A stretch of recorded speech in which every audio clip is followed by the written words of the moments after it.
E aí, beleza? Olha, quarta-feira nós, na igreja, foi falado sobre a vinha de Nabote, que é o tema que o Senhor nos deu, e nós descrevemos cada um dos personagens envolvidos. E hoje eu quero falar um pouquinho de um dos personagens que é o dono da vinha, Nabote. Nós aplicamos essa palavra nos dias de hoje, e o que aconteceu há 980 anos antes de Cristo é algo que comumente acontece em nossos dias. Então pode ser um exemplo para nós. E esse primeiro personagem que nós vamos falar, o dono da vinha, Nabote, ele tinha sua família e toda a sua família trabalhava naquela terra, cultivando as vinhas ali, e era muito próximo ao palácio do rei Acabe. E certa vez esse homem se dá com esta proposta indecente, vamos dizer assim. E o rei queria comprar, ou de alguma forma não se importava nem com o preço. O interesse do rei era que Nabote entregasse para ele a sua vinha, para ele fazer horta daquele lugar, porque era próximo ao palácio, era desculpa de Acabe.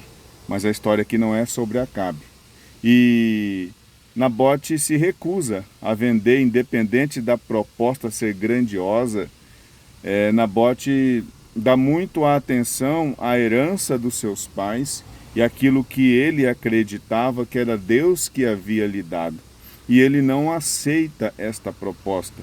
Isto ocasiona um motim contra Nabote. Nós vemos que se levantam contra Nabote, faz ali uma reunião que era costume, julgam Nabote como alguém que tinha ali blasfemado contra Deus e contra o rei, uma acusação pesadíssima, digna de morte.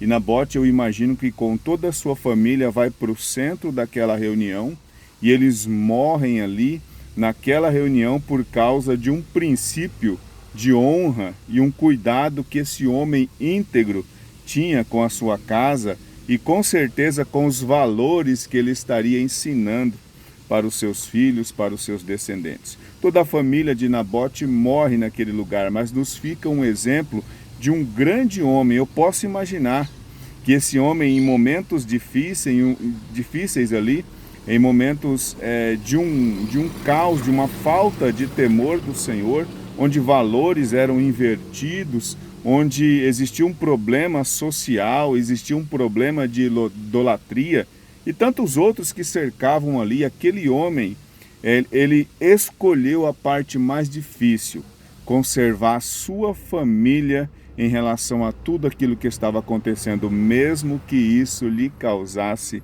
a morte. Quando nós olhamos para essa história, nós vemos um homem defendendo a tua casa, honrando os princípios de Deus em dias difíceis. Um homem que estava preocupado com o seu legado na terra. E quando nós olhamos mais para frente, nós vemos que essa mesma acusação foi feita contra Jesus. Lá já no Novo Testamento, 900 e poucos anos depois, Jesus é acusado justamente de blasfêmia contra Deus, de se dizer ser Deus, mas ele era, e também de se levantar contra Roma, contra o império governante. Assim como Nabote, Jesus não foi poupado. O propósito de Deus era que Jesus morresse por nós, entregasse a vida por nós, para que nós recebêssemos essa herança, não de terra, como foi o caso de Nabote, mas essa herança de vida e vida em abundante nesta terra, mas também de uma herança celestial com o Senhor na glória. Nabote nos ensina muitas lições e aprendemos coisas grandes com ele. Glória a Deus pela vida de Nabote. Em breve nós vamos falar de outros personagens, nós vamos falar de Jezabel, nós vamos falar de Acabe, nós vamos falar do governo do mundo, da justiça de Deus e de outros nesse mesmo canal, neste mesmo local. Eu gostaria que você nos acompanhasse para o próximo personagem. Amém? Curtiu, gostou? Comenta, compartilha, deixa um like, nos ajuda a divulgar o reino de Deus. Que o Senhor te abençoe rica e poderosamente. Shalom.